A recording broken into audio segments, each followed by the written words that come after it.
Welcome to Power Talks with Santosa. Today we have a very special guest, Right Honorable former Prime Minister of South Korea, Madam MyeongSook.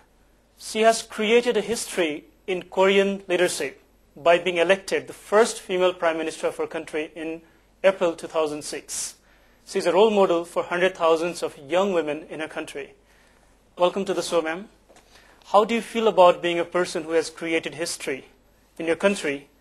And how hopeful are you that the future holds more opportunities and acceptance for women leadership in your country? As the first female prime minister of our constitutional history, I'm considered a mentor and role model for other females. I believe there will be more opportunities for women in Korea and in the world to realize their visions. It won't be long before everyone, regardless of their gender, will be able to realize their dreams.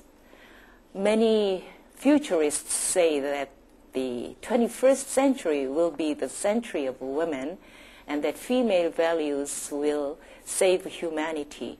My interpretation of these phrases is that female values, including life, peace, consideration, and tolerance, will correct the direction of our planet, which is veering off course. So it's my hope that such female leadership will be expanded in centuries all over the world. What is the formula with which South Korea became developed and one of the economic leader just in 3 to 4 decades? I think the reason is threefold. First, in the 1970s, Korea moved from an agricultural society to an industrialized country by launching economic development plans that promoted both light and heavy industries. This laid the foundation for Korea to get to where it is now. Korea was able to industrialize within a period of 30 to 40 years, while advanced countries in the West took 300 to 400 years. And in the 1990s, the Kim Dae-jung administration embarrassed policies that made Korea one of the IT powerhouses of the world. Secondly, we successfully turned inter-Korean relations peaceful in large part due to the Inter-Korean Summit held in 2000. Once tensions between the two Koreas subsided, foreign direct investment flowed into Korea. This illustrates that peace also played a role in our economic development. And the secret ingredient lies in the people of Korea.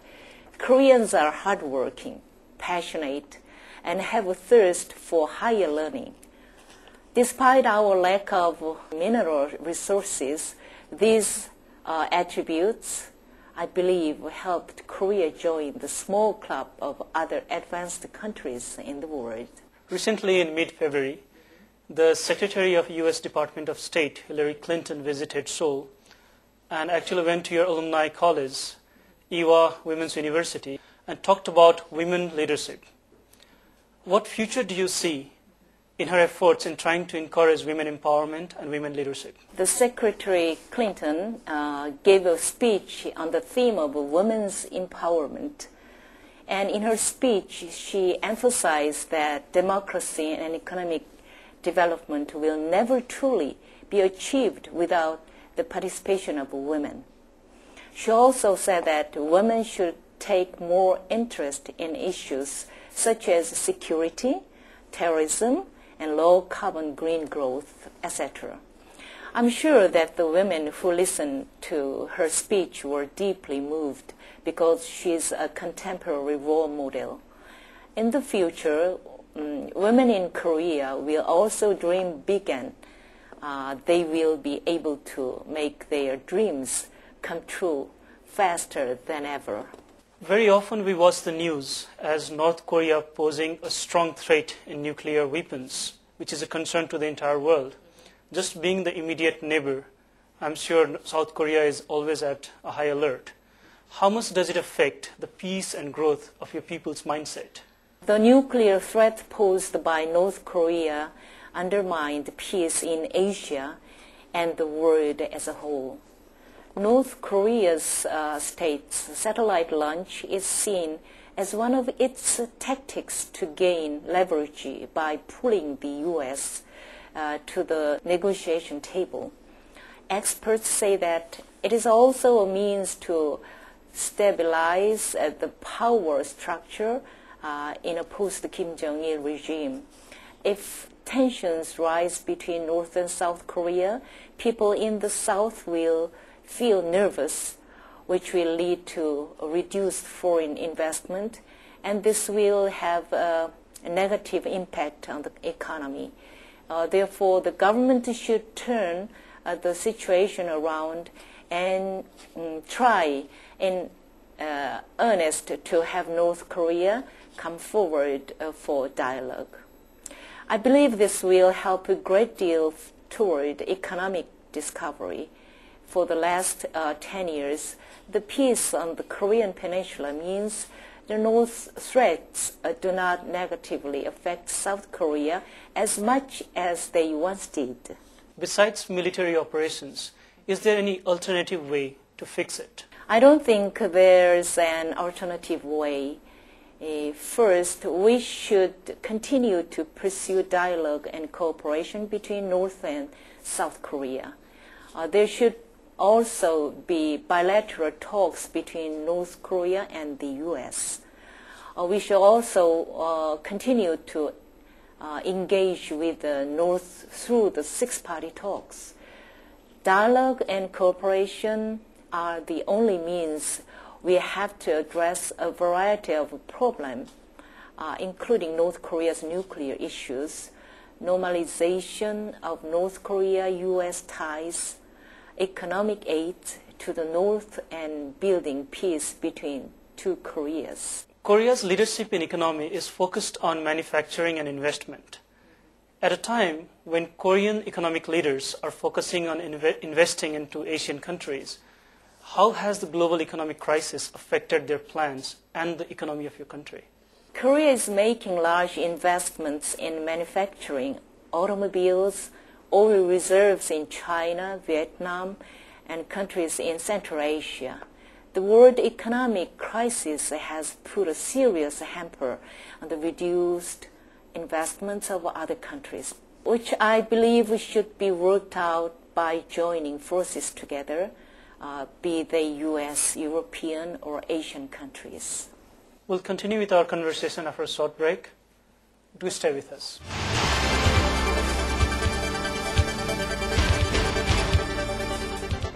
Welcome back to Power Talks with Santosa. We are in conversation with South Korea's first female Prime Minister, Right Honorable MyeongSook.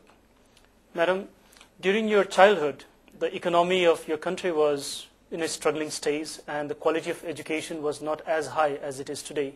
How was your experience in your childhood during schooling? Korean parents are very enthusiastic about their children's education. It was the same back in those days. I also went to school in a very competitive environment and graduated from college. It wouldn't be a stretch to say that Korea got to where it is today because of its passion and competitive edge in education. However, competition among students is becoming fiercer, and private education spending exceeds public education spending, which is a serious problem that needs to be tackled. Korea education is a benchmark model, but at the same time, there are areas that need to be changed and improvement. In today's time, Korea's education is considered one of the world's best. It produces one of the world's leading professionals. How was this achieved? The most important goal in the minds of Koreans is educating their children. Korea's education system was first developed in the public sector. Parents watched and took interest in making selection processes fair and equal. It used to be that both the rich and the poor, as long as they studied hard, were able to go to the schools they wanted to attend. But today, the opportunities for poor students to attend good colleges are shrinking. It is different now because of the increase in private education spending. I think we need to introduce a system where those who have failed once are given the chance to try again. In your own lifetime, you have seen your country from being an economically poor nation to become one of the largest economy in Asia and in the world. How does it feel to see this growth, this change in your own lifetime? Korea relied heavily on aid from America after the Korean War. Ordinary people are still not much better off, while families with middle incomes have their own apartments and enjoyed overseas trips. Today, food is a source of interest and not a sought after necessity. The world is a new and different place for many Koreans. People living better lives should care more about those who are less fortunate and try to create a world where everyone lives in prosperity. Normally, we have seen that when a country suffers from economy or makes huge progress, it's the culture and tradition that suffers. How important it is to preserve the culture, tradition, and heritage while a country is going through either the economic collapse or the economic rise. When economic crisis hit countries, culture and tradition take a back seat, as does government spending on maintaining and restoring culture and traditional assets. Meanwhile, economic growth is basically involved in urban development, which focused more on constructing modern buildings than preserving things that are old and traditional. In 2008, National Treasure #1, the South Gate, burned down. It is something we are ashamed of in terms of protecting our cultural assets and heritage. In this regard, I hope the cultural assets of Nepal are well protected because they are great attractions for travelers and can contribute to its economic growth. We'll continue with our conversation after a short break. Do stay with us.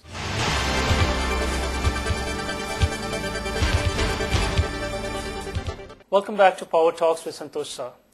We are in conversation with South Korea's first female Prime Minister, Right Honorable Han MyeongSook. Madam, as you know, Mr. Ban Ki-moon became the first Korean to become the Secretary General of the United Nations, and he has been performing very well. How much has this encouraged, inspired Korean citizens to involve themselves in global philanthropy? Korean people take great pride in the work Ban Ki-moon, because since he took office, the Korean government has increased its contributions to the UN and has put more effort into helping poor countries. The Secretary General is also giving a lot of hope to young Koreans. Many have read the biography of Mr. Secretary General and hope to be like him, who take interest in the world peace, human rights, poverty, and philanthropy. And volunteers to disaster area have also increased. Cardinal Kim Soo-hwan, passing recently, has also rekindled the spirit of philanthropy, reconciliation, helping the needy, and organ donation. His passing was so moving that some people call it the Cardinal Kim phenomenon, and it would motivate a lot of Koreans to put into action the love they have in their heart. In recent times, environment, ecosystem, and global warming has been issues of major concern. A lot of countries in the world, especially the developed ones, are taking keen interest in trying to find out solutions. You've been the Minister of Environment in the past of your country. What efforts are South Korean citizens taking in trying to find solutions for this cause? To address global warming and climate change, the Korean government has adopted a low-carbon green growth initiative under which it has allocated budget for programs. We help develop wind, solar, bioenergy, and geothermal technologies, which are all renewable energy sources. The development of hybrid and hydrogen fuel cell vehicles are also being supported by the government. The government is waging awareness campaigns to conserve energy and water, while environmental organizations are engaged in recycling and preserving rivers and tidal flats and protesting against the nuclear power plants. Korea definitely has one of the best education systems in the world. Several decades ago, the future visionary leaders back then created the education system in Korean language so that could stop brain drain. But nowadays we see a lot of interest in the young people in Korea to learn English. Now, will that contribute to the brain drain? Or will that open up the country for globalization, and which is good? There is a saying, the most local is the most global. I believe preserving one's language and one's traditions are the true sense of globalization. There have been many times that we saw places that lost their local tongue, their thought and values become Western, which are a cause for alarm. However, I believe the right globalization and diversification involve protecting what one has while receiving what it doesn't have from different cultures. Therefore, the government's role should be that it teaches its people the country's language, history, and traditional culture with passionately to help them carry on the values and mindset of its people. Normally we see that people in the world, everybody wants to be successful, but unfortunately not many people are able to be successful. Sometimes even if they're successful, they're not very happy with it. As a person who has achieved immeasurable success, do you feel that there is something more deeper and more meaningful to life than just some mundane success? I'm very interested in the successful life and happiness. People on a higher social standing or who have made fortunes are considered successful. However, these people often tend not to be so happy, ironically. I think they are unhappy because their ambitions are too great. People never become happy until they have met their desires, which are infinite, thus will never be met. In the meantime, sharing things with others can enrich one's inner being. So even if you have only a little material wealth, you can still have a fulfilling life. This is where I believe true happiness comes from, praying and volunteering to help others. I also want to live my life for the poor, weak, and challenging. I hope that a lot of young women around the world take you as an example and lessons from you and are successful and happy. With this hope, I wish you good luck and goodbye. See you next week, the same time. Thank you for being with us.